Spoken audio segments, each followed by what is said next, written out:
Ares dan pasukannya. Ares sang dewa perang. Ia memiliki sifat seperti setan. Ares menikmati membunuh manusia dan membuat kehancuran di bumi tanpa ada beban sama sekali. Sejak zaman mitos, Athena selalu takut pada Ares lebih dari saudara-saudara lainnya.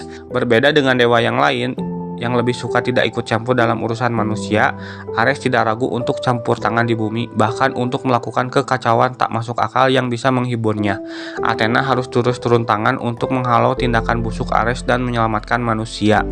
Satu-satunya titik lemah Ares adalah pasangannya Aphrodite, dewi kecantikan, akan tetapi tidak ada yang tahu di mana dia saat ini. Bisa jadi dia juga telah menjelma menjadi manusia, namun tujuan utama Athena tetap menemukan Nike, tongkat kerajaannya yang berharga, satu-satunya senjata yang bisa dia gunakan untuk menghadapi Ares. Saat ini pasukan Ares tidak dapat menyerang karena penghalang yang kuat yang dibuat oleh Athena. Bahkan Ares tidak dapat menemukan tempat persembunyiannya kecuali Ares adalah seorang Sen.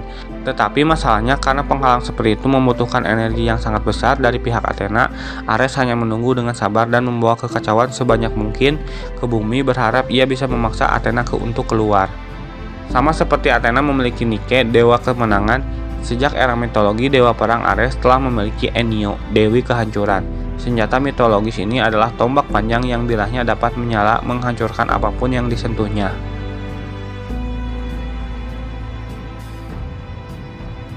Lotis Lamia.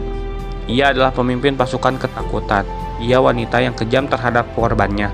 Lotis suka memanipulasi pikiran musuhnya untuk melepaskan ketakutan mereka yang paling mengerikan. Kemampuan ini juga tergantung kekuatan untuk merasakan energi negatif yang datang dari teror musuhnya. Semakin musuh takut padanya, semakin Lotis kuat. Tidak seperti Alkmenes, Lotis bukanlah petarung jarak dekat. Ia menjaga jarak dengan menyerang pikiran lawan-lawannya. Untuk mengalahkannya cukup sulit karena kecepatannya yang luar biasa dan kekuatan ilusinya. Ia yang paling kuat dari semua berserker Ares. Ophir Uroburo, dia komandan tentara api. Ophir yang paling cerdas dan paling manusiawi dari 4 komandan pasukan Ares. Dia juga ahli strategi yang terampil seperti Aquarius Jehu. Tetapi prestige setengah dewa membuatnya jauh lebih kuat. Ophir menggunakan kekuatan Flame of War, hadiah yang diberikan kepadanya oleh Ares. Ketika Ophir menggunakan kekuatan apinya, dia juga mendapatkan kecerdasan dan kebijaksanaan dewa. Ini memungkinkan dia untuk memprediksi gerakan lawannya.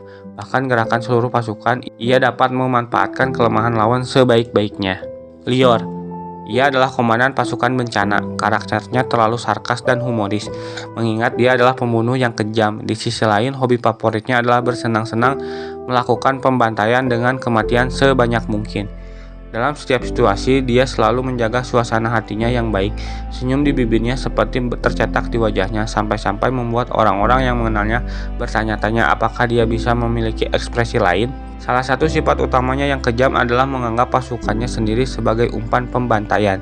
Dia sering mengirim anak buahnya ke misi bunuh diri. Dia tanpa ragu membunuh bawahannya jika melakukan kesalahan.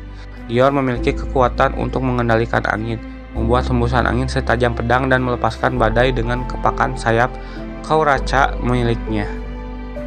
Alkmenes adalah berserker Aeton, burung legendaris yang selamanya memakan isi perut Prometheus sebagai hukuman karena telah memberikan api ilahi di era mitologi kepada manusia. Ia pendiam dan dingin. Alkmenes tidak pernah membuang waktu berdebat atau bermain dengan korbannya saat menjalankan misi. Ia hanya menjalankan tugasnya tanpa menunjukkan kekejaman. Alkmenes sering memberikan kematian yang sangat cepat dan tanpa rasa sakit jika memungkinkan. Pasukannya adalah Avi Vermilion, terdiri dari berserker yang sangat patuh seperti pemimpin mereka. Alkmenes mampu memanipulasi api ilahi yang Prometheus berikan kepada manusia. Api tersebut berwarna merah terang yang dapat menghancurkan semua yang disentuhnya. Phobos dan Deimos, dewa kembar putra Ares dan Aphrodite. Awalnya mereka adalah dua pejuang yang sangat kuat yang berjuang bersama Ares. Tetapi ketika Athena memenangkan perang suci sebelumnya, Ares mundur dan menghabiskan waktu lama di kerajaan Hades. Ares takut hal yang sama menimpa kepada kedua putranya. Dia mempercayakan mereka kepada Aphrodite dan membuat mereka menghilang dari alam semesta dengan mengunci mereka di guci suci. Athena tidak pernah bisa menemukan dan mengeksekusi mereka karena kosmo mereka sepertinya telah menghilang. Legenda mengatakan bahwa guci yang mampu memenjarakan jiwa para dewa hanya dapat dibuka melalui ritual berdarah yang melibatkan mandi darah dewa. Aphrodite menjaga kunci ini dan akan membebaskan dewa kembar hanya jika sangat dibutuhkan, karena kekuatan mereka benar-benar luar biasa dan lebih unggul dari ibu mereka sendiri. Akan tetapi kemungkinan besar kedua dewa tidak akan senang telah dikurung selama ribuan tahun.